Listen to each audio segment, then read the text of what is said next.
आज की कहानी है एक ऐसे किसान की जिसने हार नहीं मानी और अपनी मेहनत से सबको सिखा दिया कि मिट्टी से जुड़ा इंसान कभी खाली हाथ नहीं रहता। एक छोटे से गांव में रामू किसान रहता था।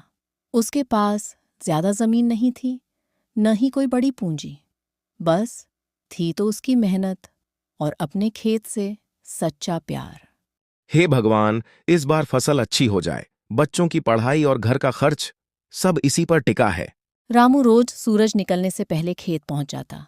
कभी हल चलाता, कभी बीज बोता, तो कभी सूखी मिट्टी को देख उदास हो जाता। गांव का पड़ोसी श्याम आता है। रामू से कहता है कि रामू, इस बार बारिश कम है। क्यों इतना मेहनत कर रहा है? कुछ और काम देख ले। रामू मुस्कुराते हुए कहता है कि श्याम, ये खेत ही मेरी पहचान है। अगर मैं ही हार मान लूं तो जमीन किस पर भरोसा करेगी। दिन बीतते गए, लेकिन बारिश नहीं हुई।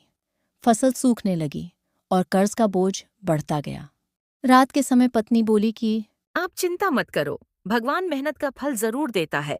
फिर रामू कहता है कि डर बस इस बात का है कि बच्चों के सपने अधूरे न रह जाएं। एक दिन गांव में कृषि अधिकारी आए। उन्होंने किसानों को नई तकनीक और कम पानी वाली फसल के बारे में बताया। अगर सही तरीका अपनाया जाए तो कम पानी में भी अच्छी पैदावार हो सकती है। रामू ने ठान लिया कि वह हार नहीं मानेगा। उसने नई विधि अपनाई, ड्रिप सिंचाई सीखी और मेहनत दोगुनी कर दी। कुछ महीनों बाद खेत में हरियाली ही। सीता, देखो खेत हरा हो गया। लगता है हमारी मेहनत रंग ला रही है। फसल पककर तैयार हुई। इस बार पैदावार अच्छी थी, कर्ज भी उतरा और घर में खुशियां लौट आईं। गांव वाले इकट्ठा होते हैं। श्याम रामू से रामू, तूने साबित कर दिया कि सच्चा किसान कभी हार नहीं मानता। मैं नहीं, मेरी मिट्टी जीती है। किसान का रिश्ता जमीन से होता है और जो उसे समझ ले वही सफल होता है। ये कहानी सिर्फ रामू की नहीं, बल्कि हर उस किसान की है जो कठिन हालातों में भी उम्मीद बोता है। इस कहानी से हमें यह सीख मिलती है कि किसान झुकता जरूर है, लेकिन टूटता कभी नहीं। एक छोटे से गांव में राहुल नाम का एक लड़का रहता था। वह बहुत होशियार था, लेकिन समय की कद्र नहीं करता था। राहुल कहता है कि अभी बहुत समय है, ये काम बाद में कर लूंगा।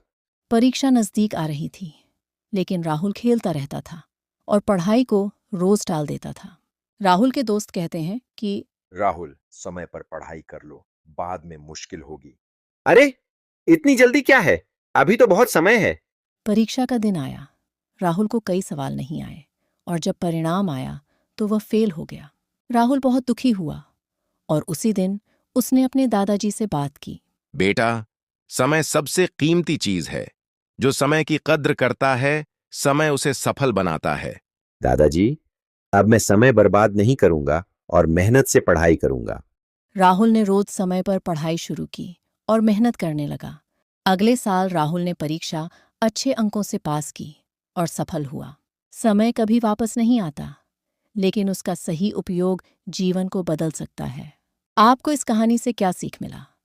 इस कहानी से यह सीख मिला कि समय का सही उपयोग सफलता की कुंजी है।